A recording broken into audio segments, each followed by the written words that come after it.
Diabetes is projected to double from 24 million to over 44 million people within 25 years. Physicians, the healthcare community, policymakers, and patients will now have a resource that will define diabetes and the trends that are shaping the U.S. diabetes market. Experts on diabetes care were asked to discuss the value of the U.S. Diabetes Index, an internet-based tool that will provide users access to more than 30,000 tables, charts, graphs, and reports.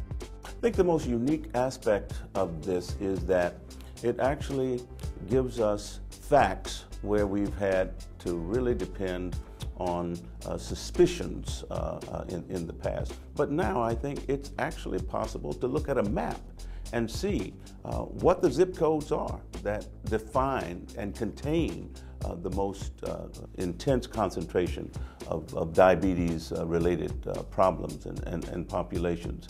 Now I think you have the tools that can mobilize communities to an I can kind of posture.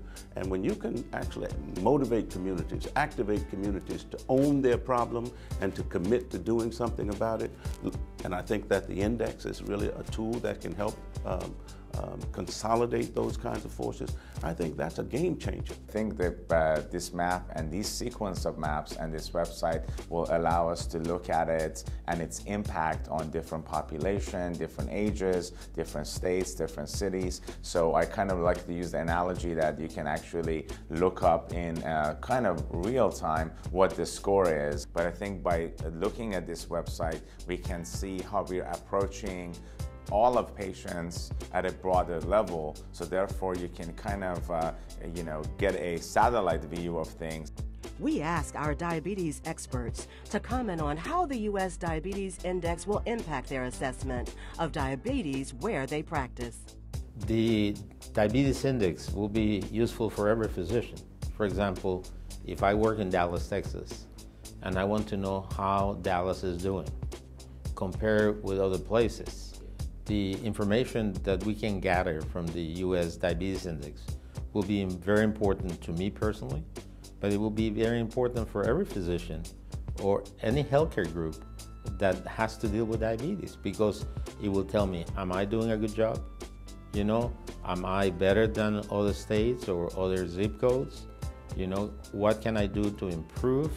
I think it will be terrific for every one of us to know how we're doing. On the practice level, it allows them to understand the populations that they're dealing with and tailor the services that they're providing, make sure their education programs are designed best for the people that they're working with, and also help them understand where areas are that are underserved. So it's got to be applauded. It's just so exciting. And having that data and information so readily available, it's going to help the research projects be tailored to answer the research questions that have to do with issues around prevalence and gaps. So I think it's just fantastic. Let's take a closer look at the U.S. Diabetes Index. This tool not only helps you understand how people are living with diabetes, but it also gets us to the point where we understand what does the future look like? What are the trend lines looking like in these communities? And where do we need to put in preventative services to reduce the number of people living with the disease and to slow up the progression from pre-diabetes to diabetes?